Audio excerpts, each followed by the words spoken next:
MA उत्तरार्ध संस्कृत। चतुर्थ प्रश्न पत्र कारक प्रकरण पंचमी विभक्ति भाग 1। डॉक्टर मनीषा बोदारा, सह आचार्य संस्कृत, राजकीय बांगड़ महाविद्यालय, डीडवाना। ध्रुवम अपाय अपादानम। किसी के अलग होने में जो कारक ध्रुव अर्थात अवधि अर्थात सीमा रूप है उसकी अपादान संज्ञा होती है। अपादाने पंचमी। अपादान कारक में पंचमी विभक्ति होती है। ग्रामात आयति। यहाँ अवधिभूत कारक ग्राम की अपादान संज्ञा और प्रस्तुत सूत्र से पंचमी विभक्ति होती है। धावतो अश्वात पतति।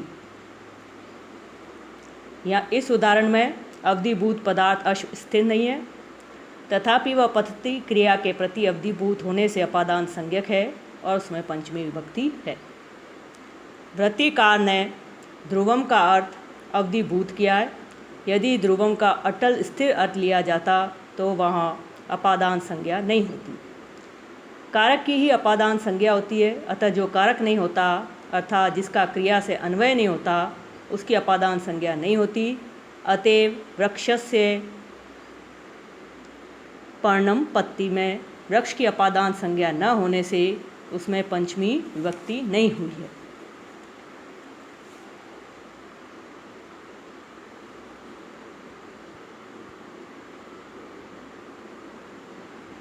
जुगुप्सा विराम प्रमाद अर्थानाम उपसंख्यानम। जुगुप्सा घृणा, विराम अलग होना, प्रमाद असावधानी करना, अर्थ वाली धातुओं के योग में जुगुप्सा आदि के कारणभूत पदार्थों की अपादान संज्ञा होती है। पापा जुगुप्सते विरमति। यहाँ जुगुप्सा के विषयभूत पदार्थ पाप की अपादान संज्ञा तथा उसमें पंचमी विभक्ति हुई है। इसी प्रकार विरमति के योग में भी पंचमी विभक्ति हुई है। धर्मात् प्रमाद्यति। यहाँ प्रमाद अर्थ वाली धातु के योग में धर्म में पंचमी विभक्ति हुई है। भीत्रार्थानाम भय हेतु। भय अर्थक तथा रक्षा अर्थक धातुओं के योग में भय के हेतुभूत कारक की अपादान संज्ञा होती है। चोरात विभेति। यहाँ चोर भय का हेतु है, अतः उसकी अपादान संज्ञा और उसमें पंचमी विभक्ति है। भय के हेतुभूत पदार्थ की अपादान संज्ञा होती है, अतः अरण्य विभेति त्रायते। वहाँ यहाँ अरण्य की अपादान संज्ञा नहीं हुई है, क्योंकि यहाँ अरण्य भय का हेतु नहीं माना गया है। पराजय असोड। परा उपसर्ग पूर्वक जी धातु के योग में असहनीय वस्तु की अपादान संज्ञा होती है। अध्ययनात् पराजयते। यहाँ पराजयते के योग में असह्य पदार्थ अध्ययन की अपादान संज्ञा हुई है और उसमें पंचमी विभक्ति हुई है। असह्य पदार्थ की ही अपादान संज्ञा हुई है। शत्रुन पराजयते। यहाँ शत्रुन की अपादान संज्ञा न होकर कर्म संज्ञा हुई है तथा द्वितीय विभक्ति है, क्योंकि शत्रु असह्य नहीं है।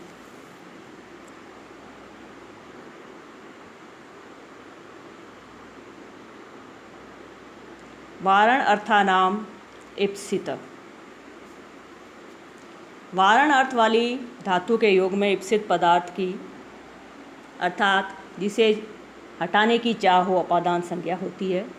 यवेभ्यो गाम वार्यति। इप्सित पदार्थ यव की अपादान संज्ञा हुई है तथा उसमें पंचमी विभक्ति है। इप्सित पदार्थ की अपादान संज्ञा होती है, अतः यवेभ्यो गाम वार्यति क्षेत्रे। इस वाक्य में क्षेत्र की जो अनिप्सित है अपादान संज्ञा नहीं हुई है। क्षेत्र से गाय वारण करना अभीष्ट नहीं, अपितु यव अभीष्ट है। अंतर्धो येन अदर्शनम इच्छति। व्यवधान रहने पर जिससे अपना अदर्शन चाहा जाए, जिससे अपने आप को छिपाना चाहा जाए, उसकी अपादान संज्ञा होती है। मातुर नीलीयते कृष्ण। कृष्ण व्यवधान करके माता से छिपना चाहता है, अतः मातु की अपादान संज्ञा होकर उसमें पंचमी हुई है। अंतर्धि का अर्थ है व्यवधान, अर्थात किसी वस्तु द्वारा व्यवधान होने पर ही अपादान संज्ञा होती है। अतः चोरात न दिदृक्षते। यहाँ व्यवधान के अभाव में दिदृक्षा रहते हुए भी अपादान संज्ञा नहीं हुई है। यहाँ व्यवधान निमित्तक छिपना नहीं है। सूत्र में इच्छित ग्रहण करने का फल यह है कि यदि कोई व्यक्ति छिपने की इच्छा रखता हुआ भी देख लिया जाए तो भी अपादान संज्ञा होती है। युधिष्ठिरो दुर्योधनात् निलीयते। यहाँ भी अपादान संज्ञा हो जाती है। आख्यातोप योगे। नियम पूर्वक विद्या ग्रहण करने में आख्यात वक्ता या अध्यापक जिससे विद्या ग्रहण की जाए उसकी अपादान संज्ञा होती है। उपाध्यात अधीते या नियम पूर्वक विद्या अध्ययन में वक्ता उपाध्याय की अपादान संज्ञा होकर उसमें पंचमी विभक्ति हुई है। नियम पूर्वक विद्या स्वीकार करने में ही वक्ता की अपादान संज्ञा होती है। अतः नटस्य गाथाम शृणोति इस वाक्य में नियम पूर्वक गाथा श्रवण के अभाव में नट की अपादान संज्ञा नहीं होती। जन्नी कर्तु प्रकृति जायमान अर्थात उत्पन्न होने वाले का जो हेतु है उसकी अपादान संज्ञा होती है। ब्रह्मण प्रजा प्रजायन्ते यहाँ जायमान प्रजाओं की उत्पत्ति का हेतु ब्रह्म है, अतः उसकी अपादान संज्ञा होने से उसमें पंचमी विभक्ति है। अगला सूत्र है भुव प्रभुवः। भू का अर्थ है होना, प्रभुव का अर्थ है प्रथम प्रकाश का स्थान। उत्पन्न होने वाले की उत्पत्ति का जो प्रथम स्थान हो उसकी अपादान संज्ञा होती है। हेमवतो गंगा प्रभुवती यहाँ प्रकाश स्थान अर्थात उद्गम स्थल हिमालय की अपादान संज्ञा और उसमें पंचमी विभक्ति है। वार्तिक ल्यप लोपे कर्मणि अधिकरणे च ल्यप के लोप होने पर उसके कर्म तथा आधार में पंचमी विभक्ति होती है। प्रसादात प्रेक्षते आसनात प्रेक्षते प्रसादम आरुह्य आसने उपविश्य प्रेक्षते इति अर्थ। यहाँ आरुह्य पद के कर्म प्रासाद में तथा उपविश्य के अधिकरण आसन में क्रमशः पंचमी विभक्ति हुई है।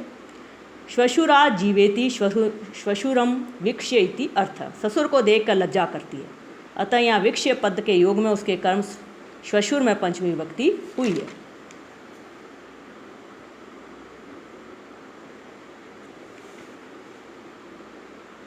गम्यमाना अपि क्रिया कारक विभक्ति नाम निमित्तम कस्मात् त्वं नद्या जिस क्रिया का वाक्य में साक्षात प्रयोग न हो पर प्रकरण आदिवश जिसका ज्ञान हो वह क्रिया गम्यमान कही जाती है।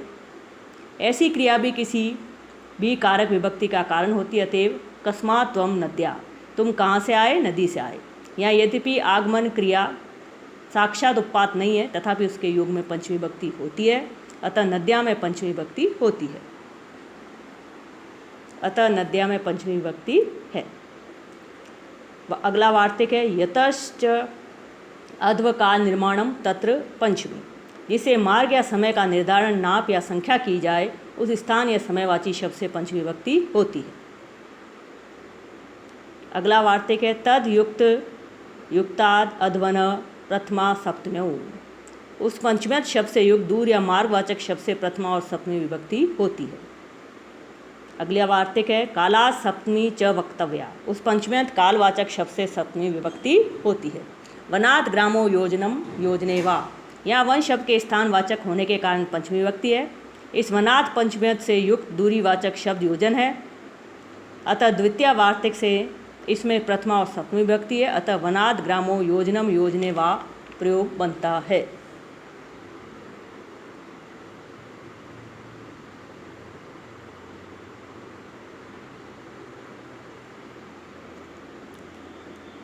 अन्य आरात इतर ऋते दिक् शब्दान दिक् शब्द अंचु उत्तर पद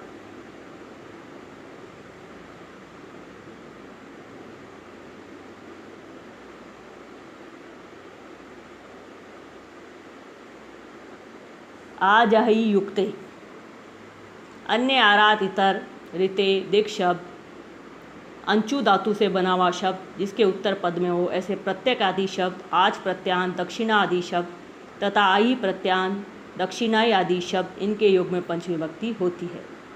अन्यो भिन्न इतरो वा कृष्णात् यह अन्यार्थवाची शब्द के योग में कृष्णात् में पंचमी विभक्ति है।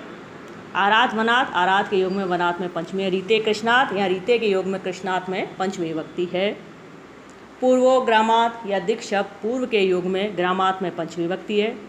पूर्व उत्तर आदि शब्दों का प्रयोग दिशा काल एवं देश इन सभी अर्थों में होता है। दिक् न कहकर दिक् शब्द कहने से पूर्वादि शब्दों का तीनों अर्थों में प्रयोग ग्रहण किया जाएगा। उपर्युक्त उदाहरण तो दिशावाचक पूर्व शब्द का है। चैत्राद पूर्व फाल्गुना यहाँ पूर्व शब्द समय का वाचक है तथापि इसके दिक् शब्द होने के कारण इसके योग में भी चैत्रात में पंचमी विभक्ति हुई है।